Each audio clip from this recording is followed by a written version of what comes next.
such a terrible time in Texas. Brooklyn. Heaven. Yippee-yi, yippee-yo for the Alamo, where the plains are a welcome mat. Yippee-yo, yippee-yi for the lucky guy who hangs his hat in a flatbush flat. You wanna meet an angel face? Why, angels live all over the place in Texas. Brooklyn and heaven.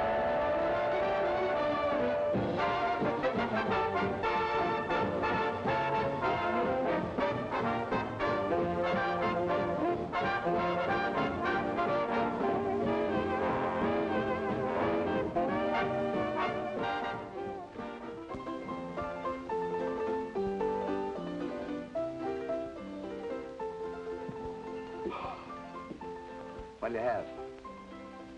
What's with that? What's with what? With that? Oh, house special. You have one? Yeah. I'll have the fourth one. Funny fellow, huh? With or without? With or without what? The story. Is it long? Depends on how many you drink. Okay. Start mixing. I'm gonna work my way up to that free one. Hey, Mike. Why Texas Golden Horse?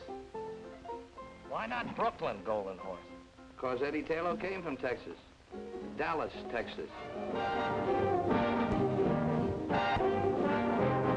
This is Dallas, Texas. Dallas,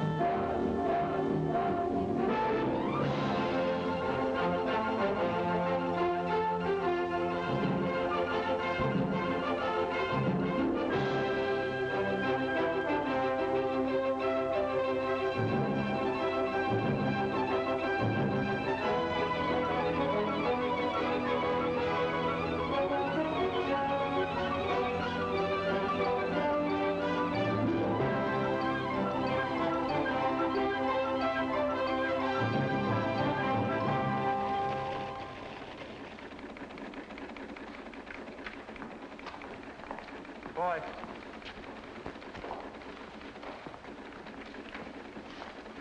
Copy.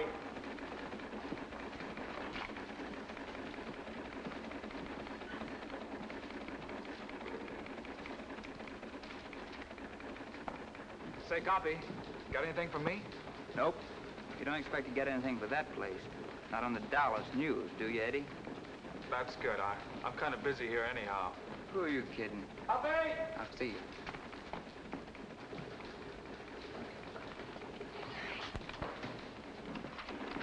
Give this to Taylor. It might interest him. Yes, sir. Copy. Got something for you. Yeah, for me? San Angelo's your hometown, isn't it? Yeah. Got a story here, just came in. About old T.X. Taylor. Any relation of yours? My grandfather. Says here he's dead.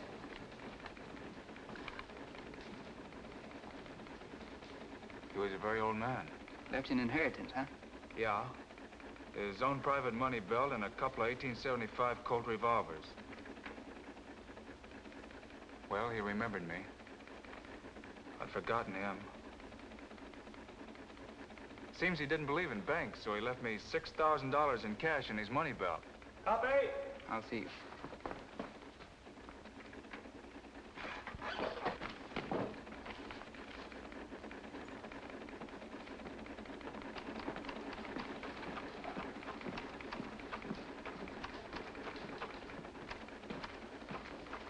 Mr. McGonigal, Yeah? this is my last day here. Quitting? Since the first day I came here 3 years ago, I've been waiting until I had enough money to do what I really want to do. Money? Your grandfather left you $6,000, not 60. That's enough. What are you going to do with this enormous fortune? Buy a ranch half the size of Texas? I'm going to New York to finish my play. Uh-huh. Well, when your smash hit flops on Broadway, the Fort Worth section will still be open. On the Dallas News? That's right. No, thanks. So long, McGonigal. So long. Well, good luck.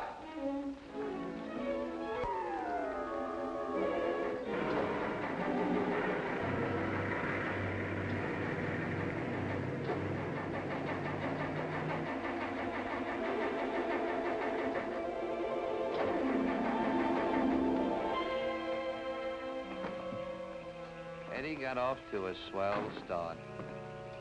26 miles out of Dallas, he had car trouble. But if there had been no car trouble...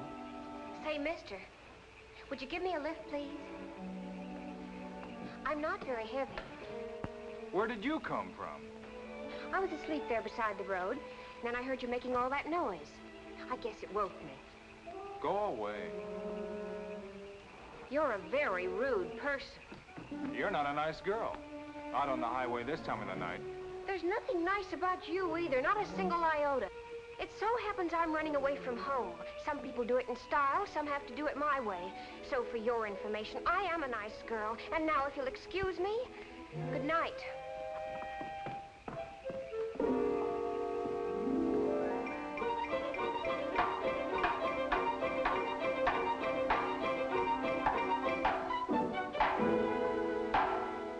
I can't sleep with all that racket you're making.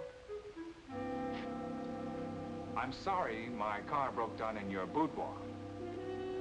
If you had one iota of friendliness, just one iota, I could fix your car for you. That I'd like to see.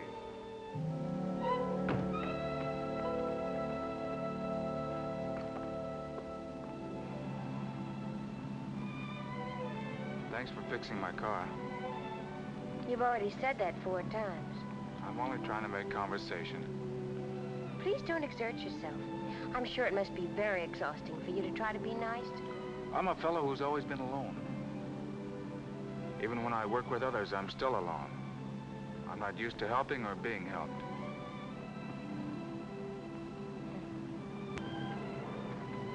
Isn't it funny that I should be running away from the ranch when that's what I like most of all? What ranch? Oh, didn't I tell you? It's the family ranch in Texas. It's just outside of Calinimo City, and it covers about 115,000 acres. And you should see the horses we have. 2,800 of them, not counting the wild mares and their foals. Look, miss, I know Calinimo City pretty well. There isn't a horse ranch within 200 miles of that place, and we both know it. Yeah, but if there was such a place, wouldn't it be wonderful? What are you really running away from? A gasoline station. That's why I know so much about cars. My brother and I ran it till he got married, and then when his wife moved in, I felt sort of unnecessary. You know, like I was crowding the place. Still, it's better than bucking the world on you. Unless you have a grandfather who left you a hunk of dough. All I have is a diploma from the correspondence school. It's a very attractive diploma, though, and it says I'm a perfect secretary. Shorthand, typing, and business management. You've got a job waiting for you someplace, huh? No, but I'll get one. And then when I've made enough money, I'll come back to Texas and buy myself a ranch with horses. Oh, the loveliest horses. You haven't told me anything about yourself. You've been awfully quiet. We interrupt this broadcast to bring you a very special bulletin. Red Carr is still at large. Red Carr, who robbed another bank in East Texas this morning, was last seen steaming away in a fast black coupe. Up to 10 minutes ago, he had not been apprehended. Special warning to anyone who might see him. Red Carr always carries at least 2 heavy caliber revolvers. Approach with caution.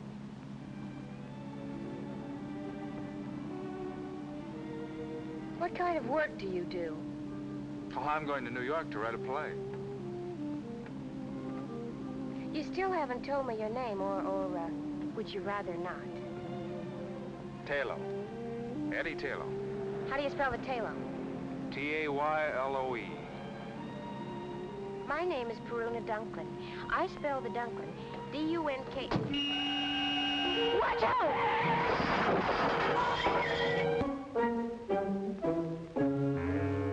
Put those guns down. They might go off. Thank goodness you've come out of it. I thought it was the sheriff and the posse. Sheriff? But it was only Mr. Tebow and the doctor. Now, think quick.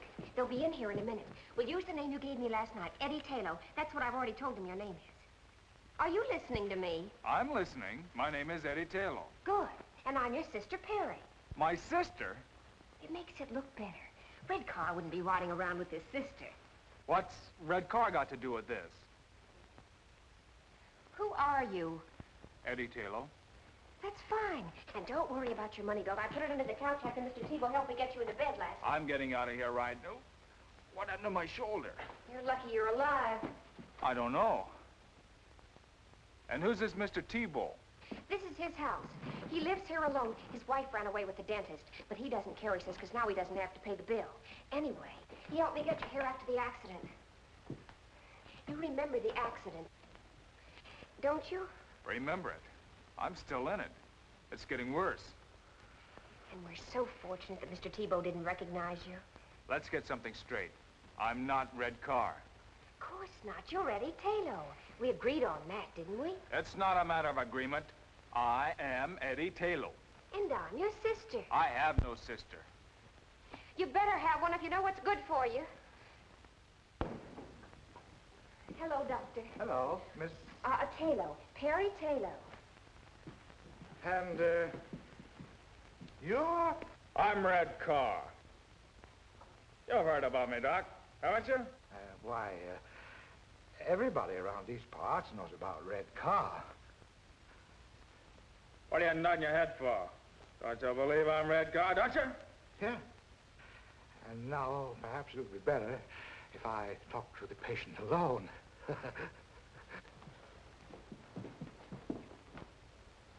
It's his left shoulder, Doctor. We'll know soon enough. I'll call you if I need you. Try to behave. Get in touch with the rest of the mob. Tell them to lay low until the heat's off. Oh! You got a good buy in this car, Eddie. You did the buying. 400 miles and the motor sounds like a hummingbird. You still getting off at Birmingham? Sure, if your shoulder's okay. Why don't you stay with me and... Or is that too big for you? I hadn't figured on New York. Why not make it New York? It's about time somebody like you went there and changed the place. Well, I don't know. Perry, Yes? my shoulder doesn't bother me anymore. It hasn't hurt me for the last 2 days. I didn't say anything because, well, what I mean is, you're a good driver. You mustn't fall in love with me. Who said anything It would about... spoil everything. What makes you think I give up? You must admit there's always the possibility that you might want for us to become sweethearts. You admit that possibility? True? Well, you must fight that possibility. It'll be a struggle. A love affair at this time would interfere with my plans. You see, Eddie, I've always lived in a world of, well, call it make-believe. But one thing is a reality. I have a great capacity for love. For people. For all kinds of people. Oh, I could fall in love, but that would be selfish of me. I feel I sort of owe it to those people to kind of ration out my affections. So that's why you must deny yourself the prospect of loving me. When the time comes that I feel I've done all I can do for others, when that time comes, then perhaps we can sit down and talk things over. Goody. I don't care whether you're laughing at me or not. That's the way I feel about everything, and this is the first time I've had an opportunity to do anything about it. So please, be strong, show character, and don't fall in love with me. Perry, Yes? do me a favor. Good. Shut up.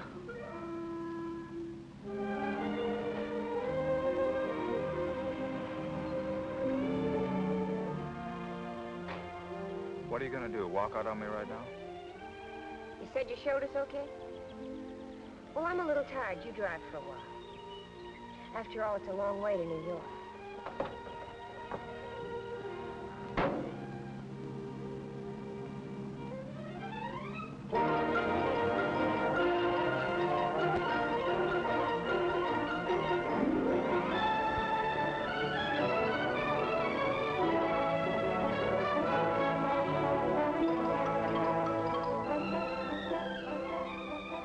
For 6 states, he talked his ears off.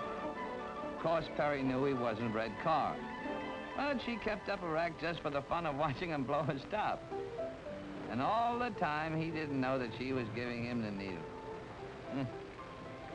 It's funny how some gals know just when to use reversed English.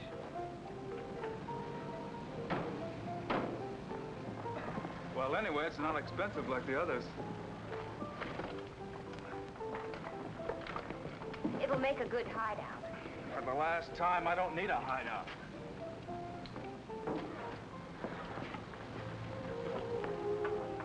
Well, goodbye. I hope you finish your play pretty soon. Thanks for everything. What's your rush? Let's have breakfast first and talk things over. We've had plenty of time to talk. Now, I'm on my way to Brooklyn. Brooklyn? Did you come all the way to New York to end up in Brooklyn? I've heard so much about it. It sounds like a truly wondrous place. What's so wondrous about it? Brooklyn appeals to me. Is there any reason why I shouldn't make it my destination? Well, that's not a logical question. I can't give you a logical answer. Well, goodbye.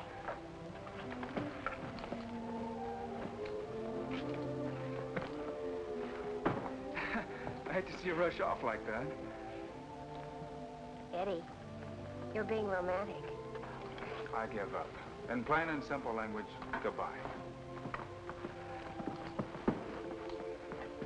Will you get in touch with me when you get settled? All right, Eddie.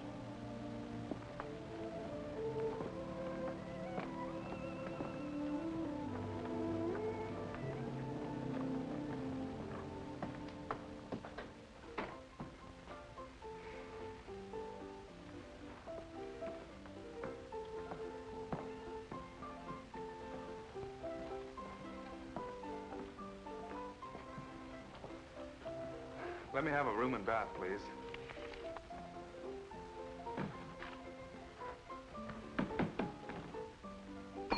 Hey. 105.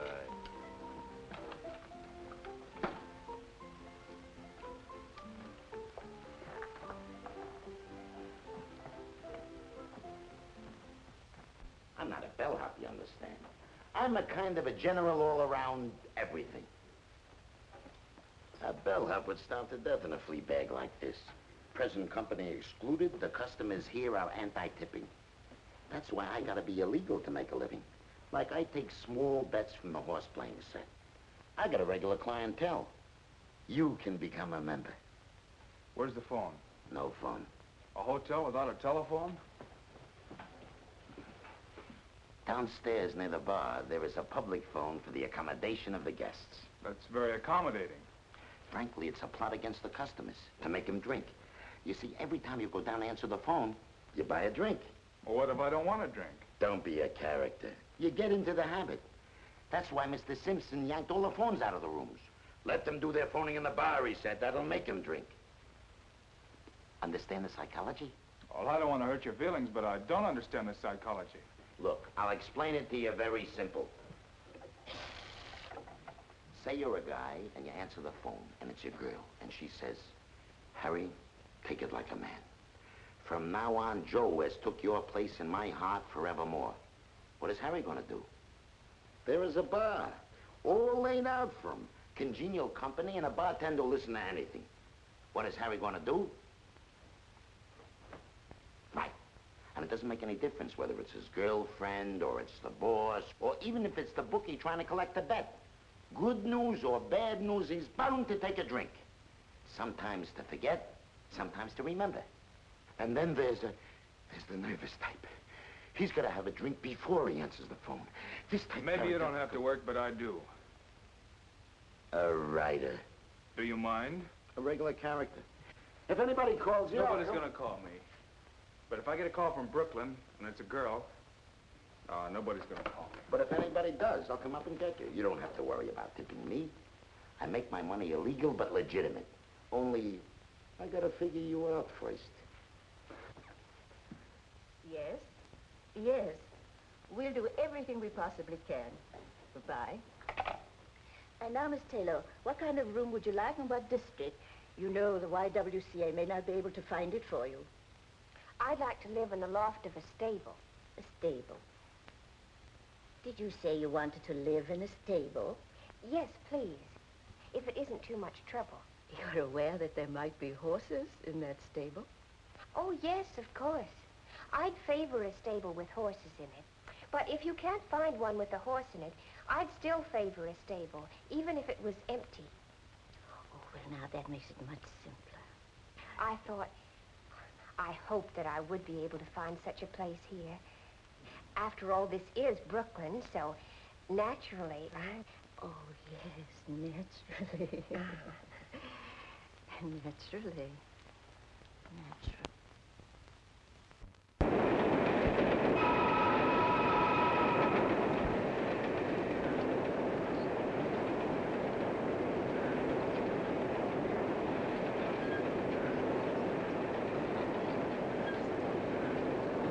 Charles, share this with me.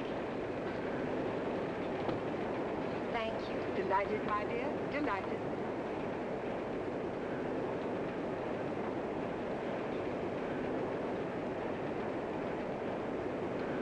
Is anything wrong? There's nothing, my dear. See, nothing of it. It's an allergy that I've developed ever since coming up north. I don't know what it is, and I've been to dozens and dozens of doctors.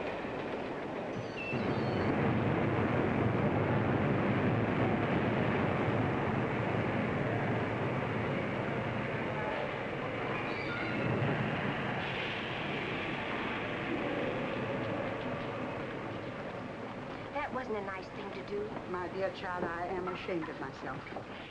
You'd never think I used to be able to empty a purse with a hand as light as a goose feather. You could have asked. I asked no one. And anyway, with my police record, I shouldn't even be seen on the streets. By the way, honey, before you call the coppers, would you treat me to a meal, a mere gesture? And I promised not to run away. I couldn't,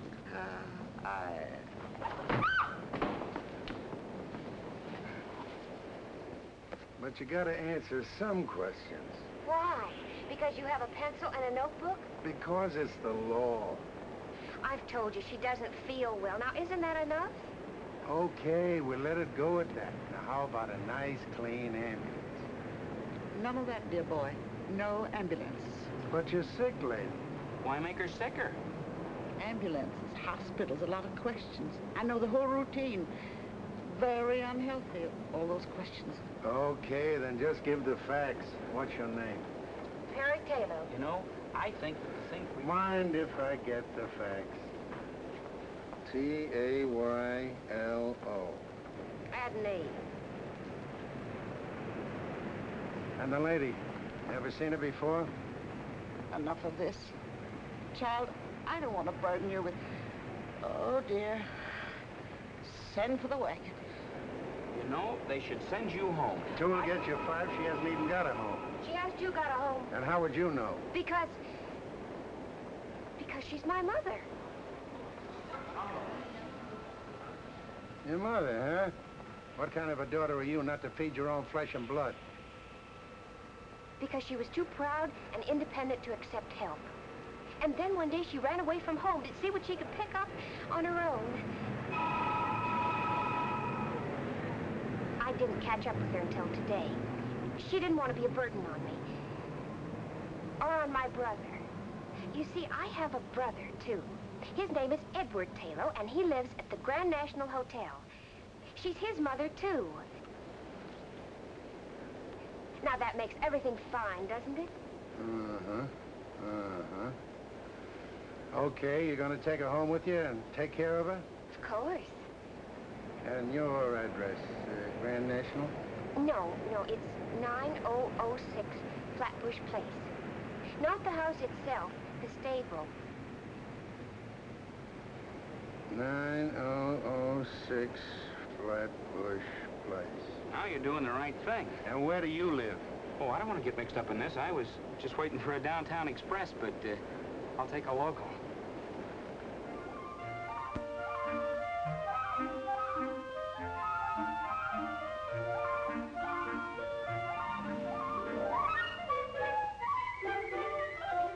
Will one of you sweet girls please say something? My daughter and I have answered all of your questions. How much longer do we have to stand here? Maybe they don't want us to rent the stable off. We do. You appear to be satisfactory. You don't drink, you don't smoke. And you're not given to entertaining gentlemen callers. Very satisfactory. Then we can have it? Yes. We'll show it to you.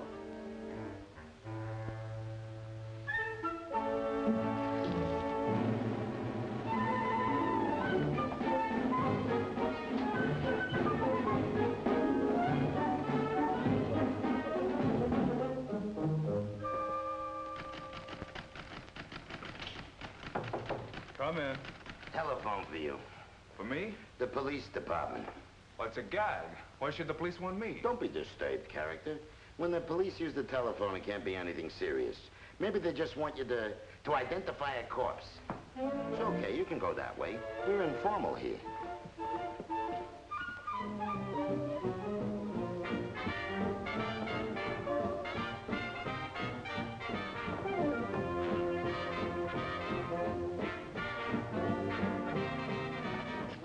Hello? Yes? Well, this is Eddie Taylor speaking. My mother? Well, if my sister Perry told you that, you can take her word for it. Yes, sir. I'll see to it that my mother is properly fed from now on.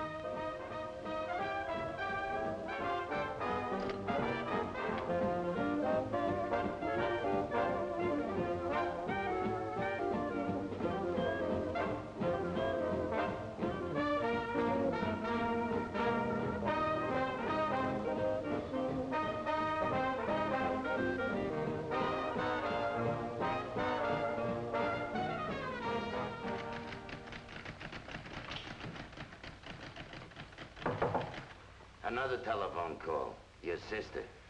Tell her that I'll take it.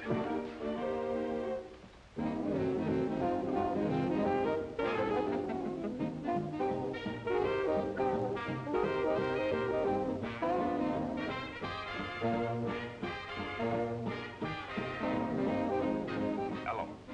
Now, look, Perry, I'm getting... Yes, the police call me. No. They didn't fingerprint me. Listen, Perry, how can you get yourself into so much trouble in so short a time? There's been no trouble, not one iota. As a matter of fact, I have something good to tell you. I found a wonderful mother for you. But I don't want a mother. But Redcar needs a mother. Don't you understand the psychology? I don't care if Redcar needs a mother. I'm trying to write a play. All right, but don't get hysterical just because I was trying to help a nice lady who was hungry. So I arranged to have our mother stay with me. Go on, give me the facts. Now, if you'll promise not to get mad, I'll explain something about our mother. You see, many years ago, she had a sort of a tendency to pickpockets. Did you say that our sweet, loving mother is a notorious pickpocket with a long prison record? Will you or will you not stand by me? Of course I'll stand by you. What else am I going to do? But, Perry, please, can't you get yourself involved in something simple? Like a triple murder. Oh, Eddie, I'm terribly sorry I've been such a burden to you. And you have my solemn word that I'll never do anything to make you angry or upset you again. Okay, Perry, okay. I'm not angry with you.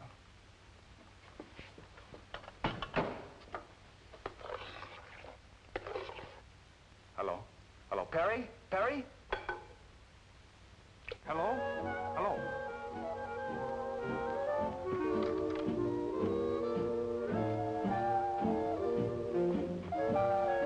Let me have a double... Never mind.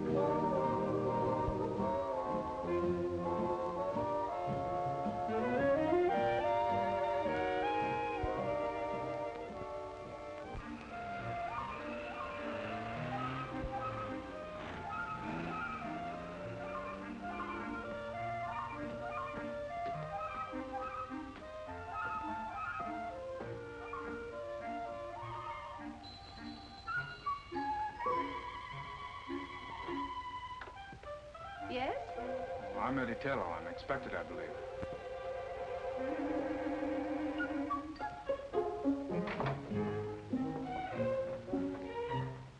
These are my sisters, Miss Pearl Cheever and Miss Opal Cheever. How do you do? He doesn't resemble his mother. He doesn't resemble his sister. No. Oh, I've taken after my father. Oh. We do not permit smoking here. I'm sorry. We're very disagreeable. Everyone in the neighborhood says we're mean and spiteful. And utterly selfish. And we are. Yes. I'm sure you're not. We do not deny the truth. We're most unpleasant indeed. And we'd rather you didn't go around Brooklyn saying nice things about us. No. My son. My dear, dear son. It's been so long, my darling boy.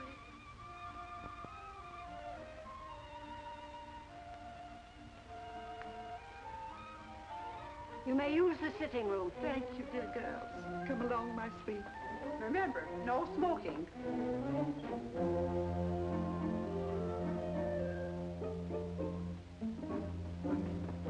Excuse us, please, dear girl.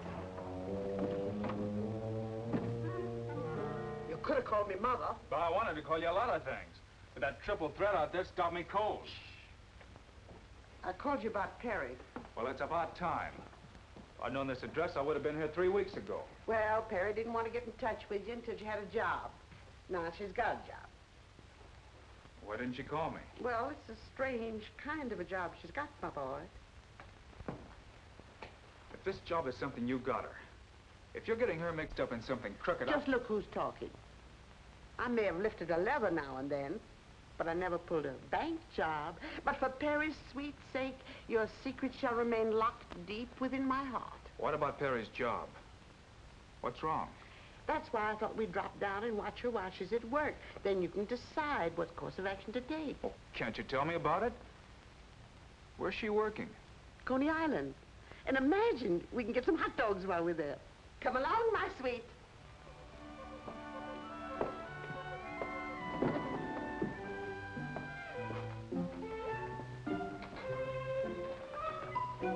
What time will you be back, Mrs. Taylor?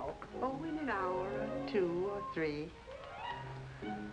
And thanks for a most unpleasant time. You must come again, Mr. Taylor. Oh, I will. Anytime I want to get depressed.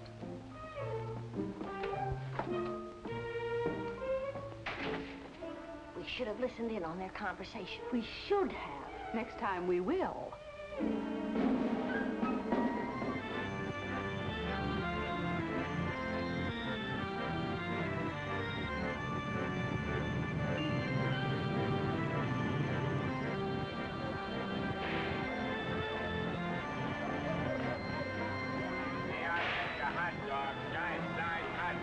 Coney Island special, 12 inches from head to toe. I'll have one. You'll have one what? Well, I was under the impression you sold hot dogs here. Well, speak up, buddy. I can't read your mind. Here, get your hot dogs. Everybody likes them. Only 10 to a customer. Mustard? No. Take it or leave it, buddy. In this business, we got a short season.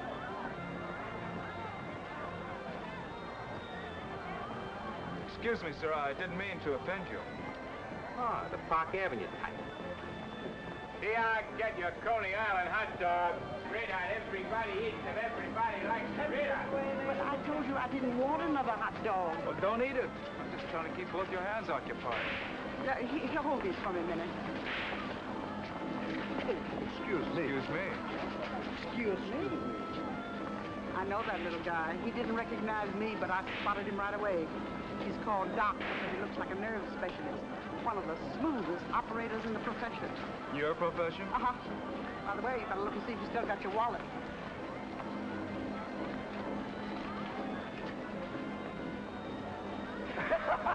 I knew he was lifting levels the minute he bumped into you.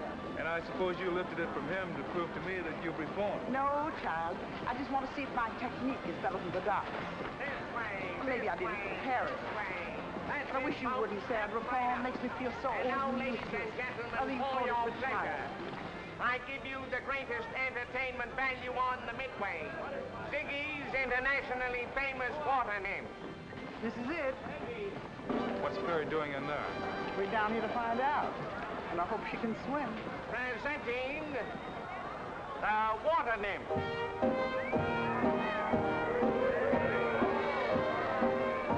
There they are, everybody. Ain't they out of this world? And each one born and bred in Brooklyn. And this one, all the way from Texas. Look at this Perry! Say, she's all right. All stage girls are not only gorgeous, they're daredevils, as you will soon see for yourselves behind these closed walls. And now, ladies and gentlemen, I'd like to have you meet the girls personally. Honey, tell the folks your name. Jean Dean. Linda Lombard. Merrill Nemeth. Mill Patrick. Joe Jordan. Jean Stratton. And you, honey. Hey, you. Hey, you. My name is Perry...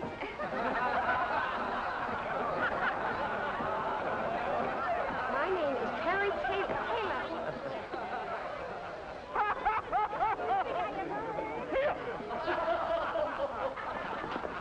Keep your hands off of her. Go away, Sonny. You bother me.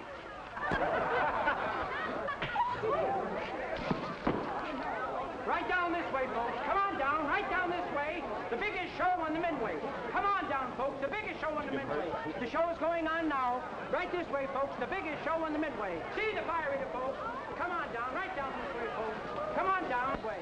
See Bajungo's a beautiful Siamese temple dancer. Tickets right this way, folks. Go right in. Right over this way, folks. Get your tickets.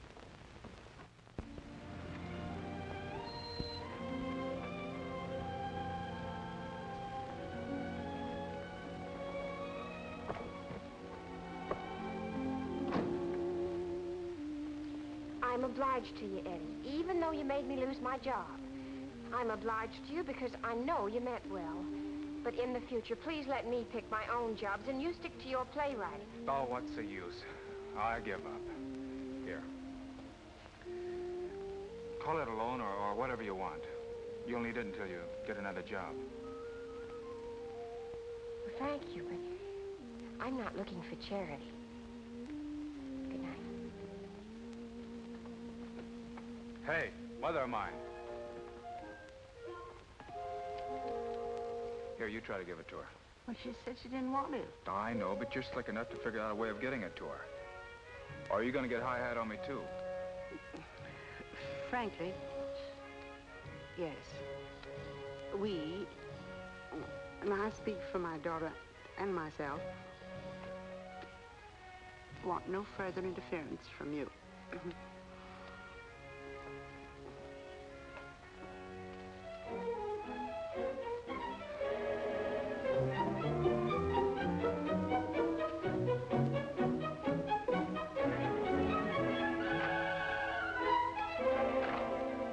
I told you, Mr. Acco never does musicals. Junior, how many times do I have to tell you to keep that phone off the hook when I'm trying to eat? Eating? Yeah, I was having a little snack in there, but I've got a very sensitive stomach, and I can't eat a thing with the phone So ringing. you mean to tell me that you've been eating all the time I've been waiting? Junior, Yeah? who is this man? He wrote a play. I returned it to him, but he insisted on a personal interview with you. I told him you'd be tied up for at least an hour. And all that time you were only eating? Well, why not? I didn't bother you when you were working on your play, did I? Why do you feel that you should bother me when I'm trying to eat? Oh, stop that. This is no beauty parlor. Now, do you mind if I return to my chicken sandwich on white toast with no dressing? Wait a minute. Before you go, I would like to know something. In fact, I've reached the point where I must know. You see, everybody on Broadway has turned down my play. Now that I've exhausted the field, I've got to know. Should I try to write another play? I never read your play. You know, well, how could you turn it down? Because Junior didn't like it. Junior didn't like it. How could you let a thing like that pass judgment on my play? Now, wait a minute, son. Take it easy. Junior has an uncanny eye for anything that looks like a potential hit play. Why, he could get 1,000,000 jobs tomorrow any place on Broadway.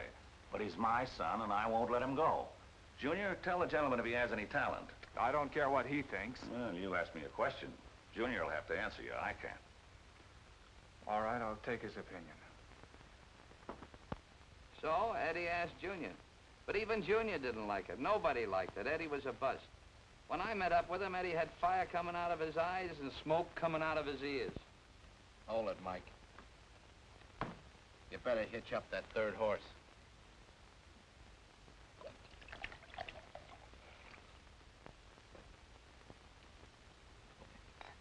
What's more? What's more with what? What's more with the story? How many times does that horse have to kick me before I get the end? So far, pal, you've only been riding side saddle. Now we really go places, because here's where I met up with Eddie. You remember the bellhop? Well, Eddie tried to pass that bar once too often. It was the night that Joe was sick and had asked me to stand in for him. Bartender. Bart. Good evening. Sorry to keep you waiting. Was just getting ready to close up. Okay, what do you have? Poison. What kind of a chaser? Don't be a comedian. Give me a bourbon and water. Bourbon and water.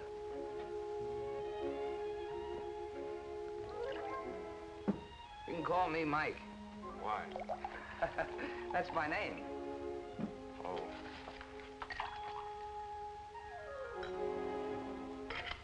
I want a bourbon. Yeah, I know. But I want you to try one of these. It's a little concoction of my own. Look, I ordered a straight bourbon. Yeah, I know. But just try one of these.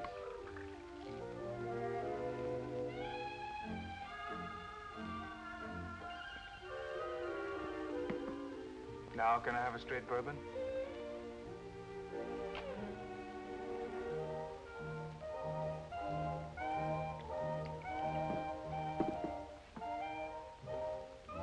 Good, huh? What do they call this drink?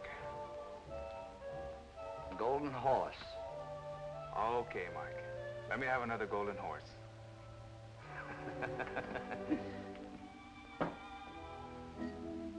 You're new around here, aren't you, Mike? You're new around here. Oh, yeah, I'm only here for the evening. Joe has a cold. Oh. Say, Mike, how do you make this, Golden Horse? Well, first a little dab of Texas sunshine. Then some rain. A little hail. Gotta have some hail. Some snow. A couple of earthquakes. Then, you make a very tiny waterfall out of it. Just a little teensy one. And you top it off with some good old Mother Earth. I like you, Mike. You've got a great sense of humor. Pour one for yourself. Thanks, Eddie. How'd you know my name was Eddie? Oh, he told me when you first came in.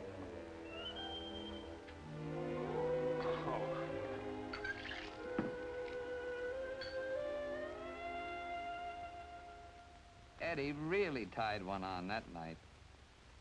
6 hours and 12 bars later, I got the whole story. How he cost Perry a job and how he was the world's worst playwright.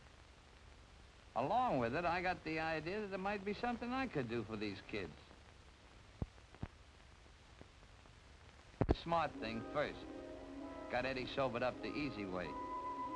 Flat on his back in Prospect Park.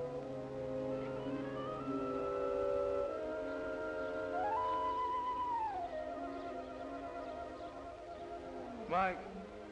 Mike? How is it, Eddie? New world's record for a hangover. Well, the Turkish bath ought to help you a lot. There's one near here, too. Best Turkish bath in Brooklyn. Brooklyn. A truly wondrous place. I thought you'd like it. At Prospect Park. Oh, I could lie here for hours. It's like Texas, without the sagebrush. You know what I need? A long ride on a horse. That picks me up. Well, let's try the Turkish bath first.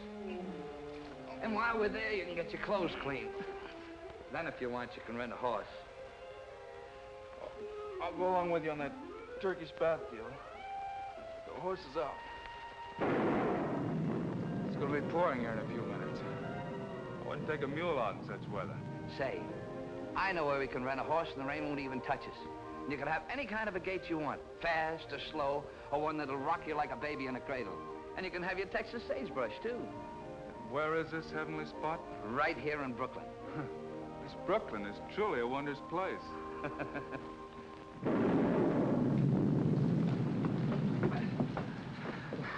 The Turkish bath was one thing, but this I don't believe. Here I get to ride a horse through sagebrush? Come on, Eddie. So I took him to Mr. Gaboulian's riding academy. It was strictly out of this world, and that included Mr. Gaboulian. He was a whacked-up guy, a fugitive from Ripley. Wow. What is it, a zoo? Mike, you're a man of your word. It's all here. But I'm wondering if I am. Well, it was a place a man could go when he got fed up working 9 to 5. But 2 bits of Mr. Gaboulian's, he could live dangerous. Sail the 7 seas and track down wild game. Yeah, the academy was something. And it was just what the doctor ordered for the kid. Soon as Eddie got 1 foot inside the place, I could see his troubles begin to peel off. I give you a choice of any horse in the place. Use that one.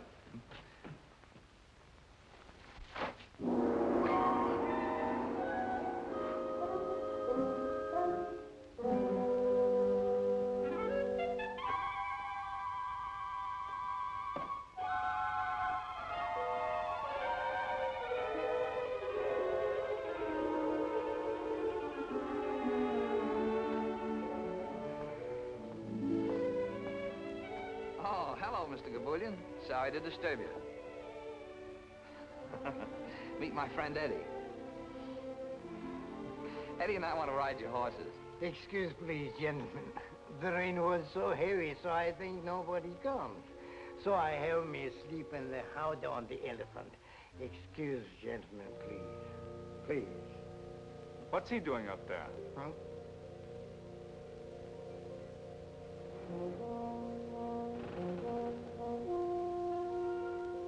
That's Captain Lars Jean. He was a real skipper once.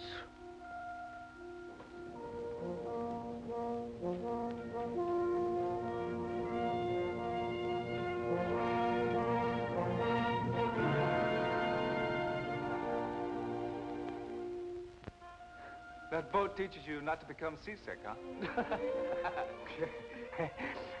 I guess so.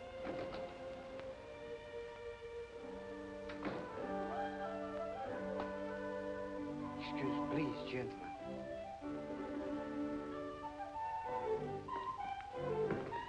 Boy, I've seen some gems in my life. This is really a beaut. Good afternoon, Mr. McWhirter. Good day to you. It's a miserable day out. Oh, sure. It's good that you are here.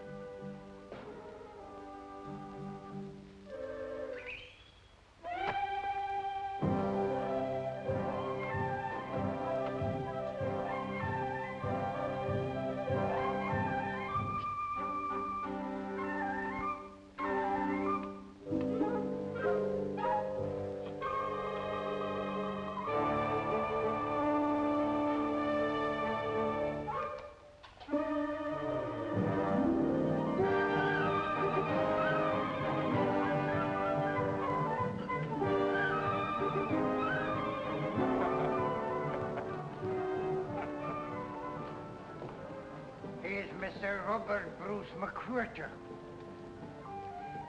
He owns a nice bird store on Fulton Street. So every day he rides the camel.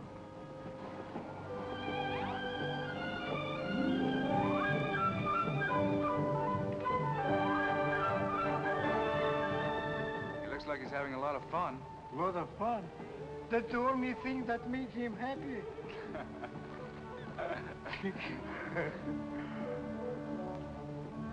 Now, this is to start. When you like it fast, move forward. Boy, Perry would really love this. She'd go crazy for this machinery. Hey, Mike, look at me. I'm right across West Texas. Come on. Oh, go ahead. Oh, you're good.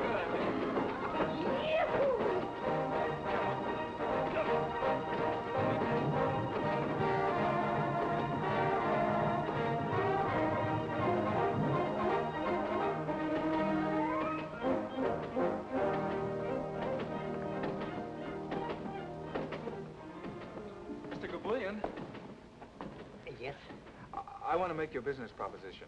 You see, I want you to hire a young girl to help you run this place. maybe I better wash my face. My eyes, maybe they are open, but my mind is still asleep. Excuse me, please. Mr. Gabulian. Yes? She'd be wonderful for you. She loves horses, and she could fix any mechanical gadget in case something should go wrong. You make a joke. Excuse me, please. Mr. Gabulian. And yes? I mean it most seriously. She would be a real help. Help me what, sir, please? Help me not to see a customer? Help me not to pay the rent? Help me not eat like a man should eat? Help me that way, mister? No, it's not right. You shouldn't make fun of me. Excuse me, I go back to sleep. Mr. Gabulian. Yes.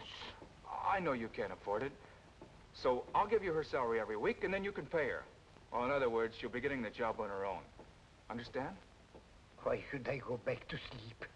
I stand here and I sleep already. Don't you see? This girl needs a job. And I want her to have this one, here. Or you'll have someone to help you. And it'll cost you nothing. It will cost me nothing? Absolutely nothing. I'll even pay for the ad in the paper. Wanted. Young girl from Texas. Must know and love all kinds of horses. Must be honor graduate of correspondence course. Now remember, the only one you hire is Perry Taylor. Perry Taylor? I'll write it all out for you later. What have you got to lose? Just think, Mr. Gabulian, you can sleep as much as you want. I think it over.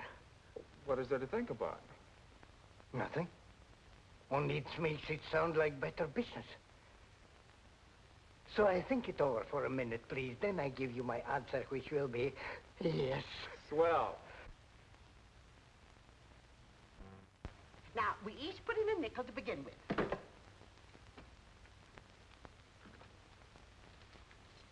That's my girls. Now, let me see your hands. Now, you remember you all promised Perry you'd learn to play games. You know how anxious she is to liven up the place. And how are you going to play poker if you don't let me teach you? That's my girl. Well, you have a very bad poker hand, dear. 2, 4, 7, 10, jack, just nothing at all.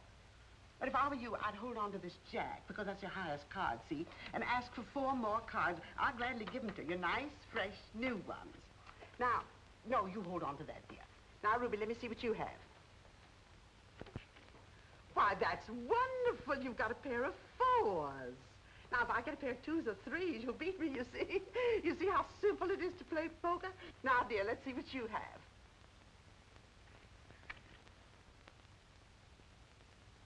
Oh. Well, you have a very good hand, dear. 3 queens and a pair of aces. Very good hand indeed. Poker, one must always try to improve one's hand. So, I'll throw away these 2 aces and try to buy another queen, because 4 queens, you see, would give you a perfectly lovely hand. Now, we'll each put in another nickel in order to buy fresh cards. Come along. Oh, how I wish Perry were here to see you at play. Now, 3 for you. 1, 2, 3. And 2 for you. 1, 2. And 4 for you. 1, 2, 3, 4. Now, I'm not taking anything. That's what's called standing pat. Now, we'll all show our hands in order to see who's won. Well, now, come, girls.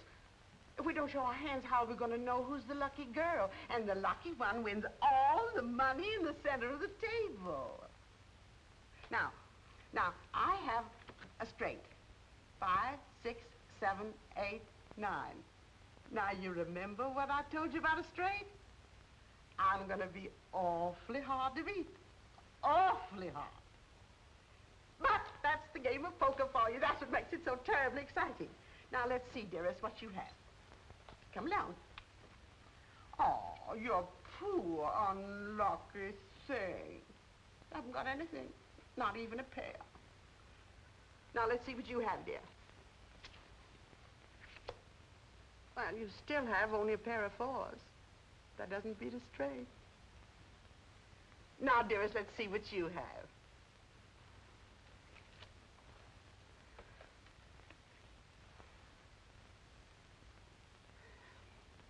queen. 4 of a kind beats a straight. That's what you taught us. I sure enough taught you that. I sure enough did. Well, we'll have to try another time. I've got a job, a new job, a wonderful job, a most heavenly job. Oh, good news is always good news. I'm so happy for you, darling. It's just what I've always wanted. Horses and a camel and an elephant and a lot of other things. I didn't know the circus was in town. It isn't. We always know when it comes. We always get free passes from our grocer, Mr. Prickle. No. It's a riding academy. And all the animals are mechanical. But they're so lifelike they're practically real. And I'm to be executive manager. Isn't that too good to be true? Oh, no. But I've got to have a riding habit. I wouldn't look as if I were running the place unless I did. You know, I've noticed that our dear, dear Cheever sisters are very handy with the sewing machine. We've never made a riding habit. Only Mother Hubbard's. And slip covers. Yes, but under my supervision, dear girls, you'll make a riding habit, a more than suitable riding habit. But first, let's return all the losings to the losers. You were the only loser. Well, I guess I'll have to teach you how to play gin rummy. There were about 50 other girls for the job, but I got it. All in all, those 3 ghouls downstairs clipped me for $8.40. I tried blackjack, casino, double solitaire. I even invented a game and called it Chuck Full of Luck. But that's a commodity on which the Cheever sisters seem to have a monopoly. But it's worth it. Do you notice how congenial they've become? I knew it would work, and I'm so grateful to you. After all, it's your money, child, if you don't mind spending it, trying to warm up those 3 ice cubes in petticoats. Turn around. Not that I think they ever will warm up. Oh, yes, they will. I've already convinced them to come to the academy one of these days and try a ride on the animals. I don't get it. This concern you have for other folks. I don't get it at all. I've met a lot of people in my day, both inside of prisons and outside. But somebody like you, what do you expect to get out of it? Oh, if I can make people happy, it makes me feel good, that's all. Well, what about making yourself happy? But I am. Very. I'll let you in on a little secret. You're not. And I'm referring to that certain party named Eddie Taylor. You know, I was in love with my probation officer once. I had such a crush on him, it gave me a thrill just to report to his office. But of course, I had to curb any display of affection because, after all, he was my probation officer. But you and this Eddie. How do I look? Don't ask me, ask Eddie Taylor. Dear child, you interfered in my life, so I feel I have a right to interfere in yours. You did something that state prisons, penitentiaries, small jails, and 8 parole boards couldn't do. You made an honest woman of me. Of course, there's enough larceny left in me to keep me attractive. But I want to do something for you. May I, sweet? I know what you're going to say. Well, then why don't you do it? I can't. I can't now, not until he's finished his play, because that's what he wants to do more than anything else in the world. And I wouldn't want to clutter things up for him. You could help. That's what a woman's for, to make a man think he's successful. Oh, no. He told me definitely. He works alone. After he's a success in the theater, then maybe... Well, maybe then. Well, I tried to help. But you have. If I were certain, if I were really certain that Eddie wanted me,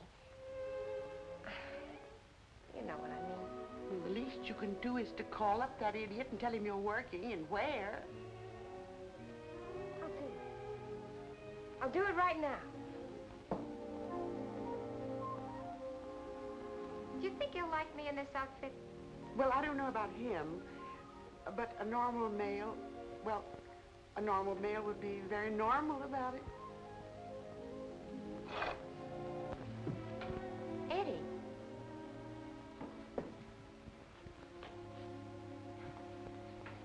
I took the liberty of coming here. You don't have to apologize for visiting me. I'm not apologizing. I came to say goodbye. Goodbye? You mean like farewell? I've been wanting to say farewell to everyone. To you, to Mike, except Mike isn't around. So, farewell, Perry. Farewell, Eddie. And goodbye. they turned down your play. And you're giving up. That's not right. You've got to have faith, particularly in yourself. Faith? Yes, faith. And don't make it sound like some cheap commodity flooding the market. I didn't come here to argue, Perry. Let's part as friends. Now we're parting? After I say goodbye, I guess the next step is for us to part. How do you go about it? Well, I wasn't planning on shaking your hand, if that's what you mean. Of course not. Or waving so long or slapping you on the back. No. That would be in bad taste.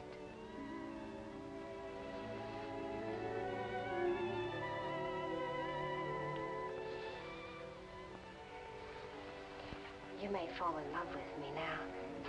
Thanks. Mr. Gabulian. Yes? I have figured out just how this business should be run. You see? I've made a graph according to seasonal changes. Excuse, please, I go back to sleep. And Mr. Gabulian. Yes? I have made a very detailed study as to why business has been bad up till now. A study she makes. It's easy like pie. When nobody comes in and uses the machine, then business is bad. So far, 6 months, 3 people come in, so I know business is bad. I know it, Mrs. Gabulian knows it, and all my relations know it. Now she comes and makes it with pen and paper and tells me that business is bad. Big surprise. Excuse, please, I go back to sleep. He's upset because I had him print up 1,000 handbills to advertise the place. Mandy's going to give them out in various sections of Brooklyn. You think that'll help, huh? Oh, yes. The point is, so few people really know about the Academy. All we have are 2 regulars, like Captain Jean over there and Robert Bruce McWhirter, who comes in every day to ride across the track. Is he still at it? Huh? How did you know about him? I think I'll take a pony ride. Why, Mr. McWhirter, are you going to take another ride today? Indeed I am. I've been feeling restless all day, and I thought, if no one else is going to use it... Oh, no, Mr. McWhirter. That camel is yours. Thank you.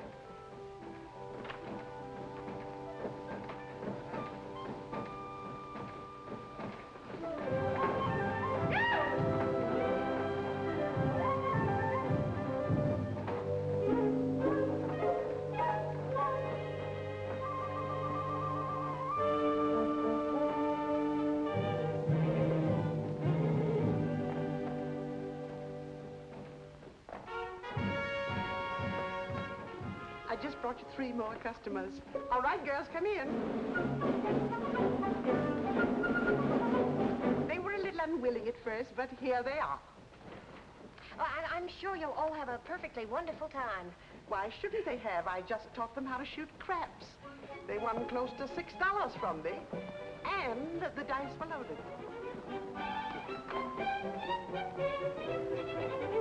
May I offer you the finest horses in the stable? Oh, 2 girls take this horse. Can I have them, Mandy? Thank you. I don't need any help. It's cheaper. Come on over. Stir up. Up you There we are. Fun. How did I get Mia? Let's go.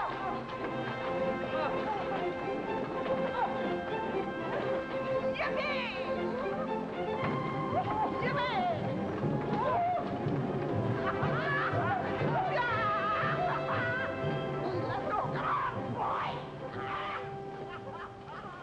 Wouldn't it be wonderful if we could have business like this every day, all day long? Then you'd be completely happy, huh? Almost, Eddie. If only Gabulian would change the name of the place. Yeah, that's a good idea. I've got a name for you. The Golden Horse Academy. The Golden Horse Academy. It's perfect. It'd be a good name for a ranch, too. Let's figure it out.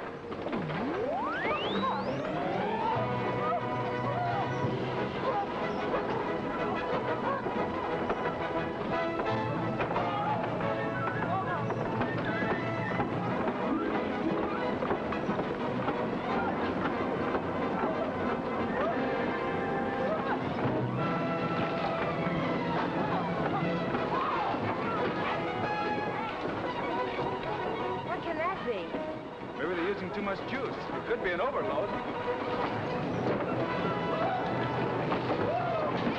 You do something. You hear me, Mr. Napoleon? You do something right now.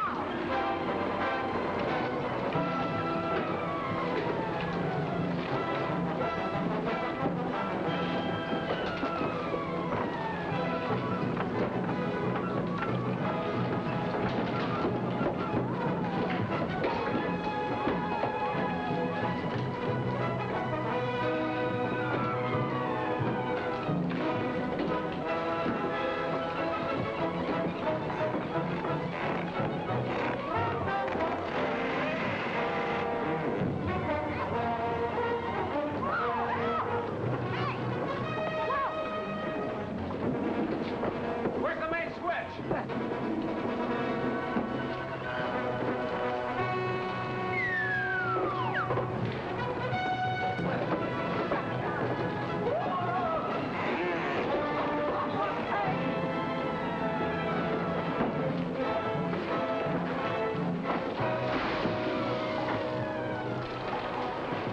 Ship ahoy! The main switch. Tell me where it is. The switch. The master! Hey! Man the lifeboats! You landlubber scum of the wharfings! Heading for Davy Jones' locker!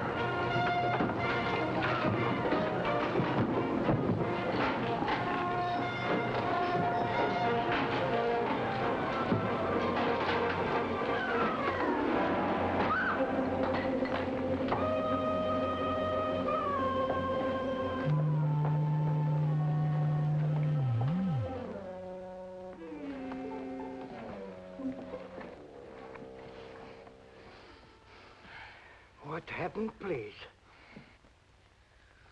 What a ride. Too much business. Just too much business. Yes.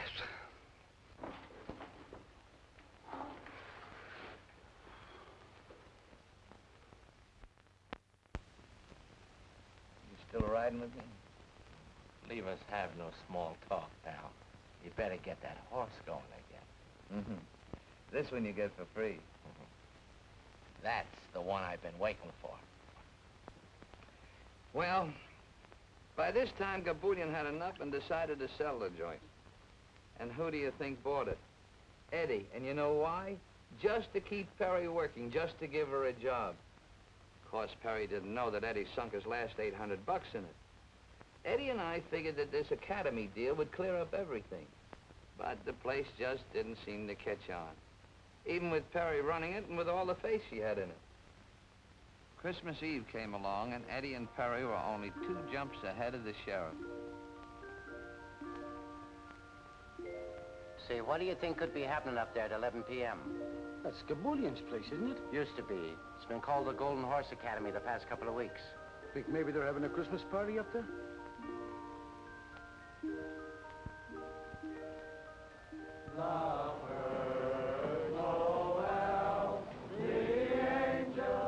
We had a big party.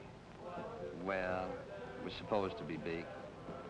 But we wound up just trying to be gay.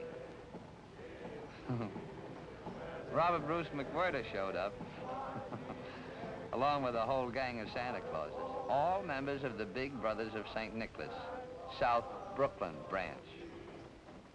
The old boys rode the stuffing out of the menagerie, but the cash register never rang once.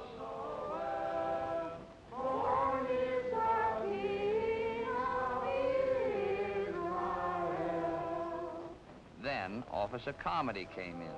Well, Merry Christmas, Marcus. I'd like to have you meet my friends Perry and Eddie. How do you do? How do you do, Marcus? I said I'd like to have you meet my friends, Perry and Eddie. Oh, how do you do, and a very merry Christmas to you. I've noticed the lights up here ever since I've been on duty, but I did nothing about it. That's right. Tonight's the night for leaving people alone. Yeah. Then I see what looks to me like a crowd of Santa Clauses come into this building. I follow them in. Get the point? Oh, great work. When I saw his eyes pop at the place jumping with Santa Clauses, something snapped in my noggin. Strange, yes. But nothing that would make me report this incident to headquarters. You see, Christmas Eve is a night for leaving people alone. What do you mean there's nothing wrong? How would it look if a passerby saw them come in and reported it to your superior officer? How would you look if you said you didn't think it was important enough to call the station when you saw a horde of Santa Clauses come in here and take over the riding academy at this time of night? You think I ought to check with the sergeant?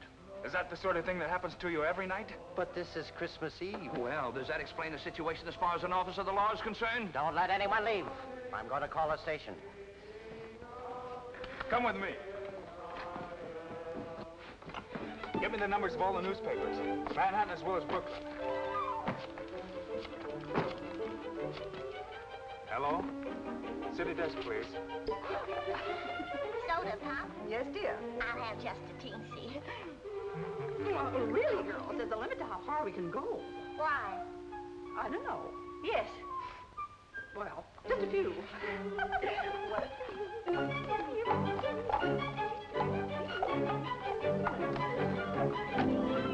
Sure you're not drunk, Comedy? All right, I'll check on it. I'll check on you at the same time. Sure there's a story in it. Sounds like a lot of human interest. I'll send a man over. Right. Well, if you won't help me, I'll call the police commissioner.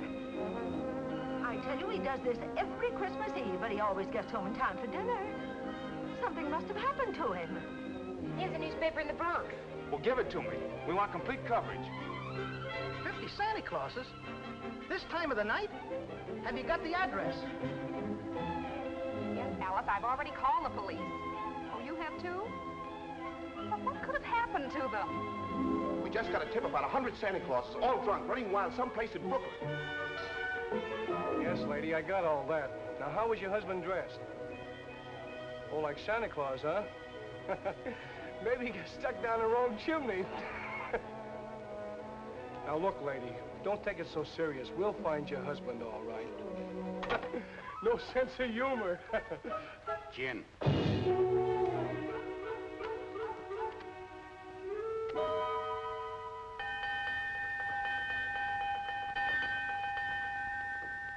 Now, listen to me.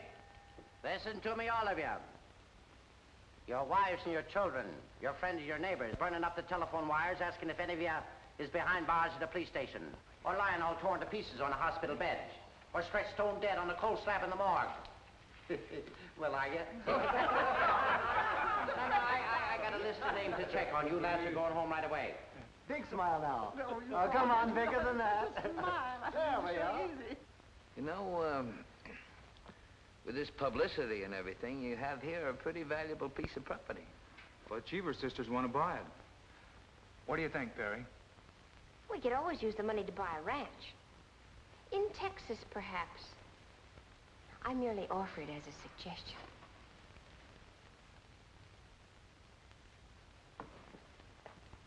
We'll raise herds of golden horses, Eddie. Real golden horses.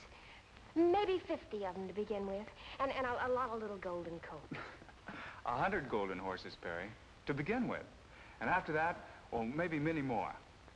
You know, my grandfather used to have several thousand on his ranch.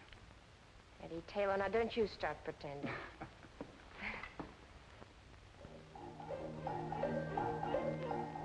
And so, Eddie and Perry got their ranch, which is what they both wanted all the time. Now, in Texas, babies come on golden horses. None of that stalk business in Texas, no, sir. And that whole ranch was loaded with golden horses. You expect me to believe all that? How'd you like the drink? Fine. Didn't even feel them. So long, Mike. So long.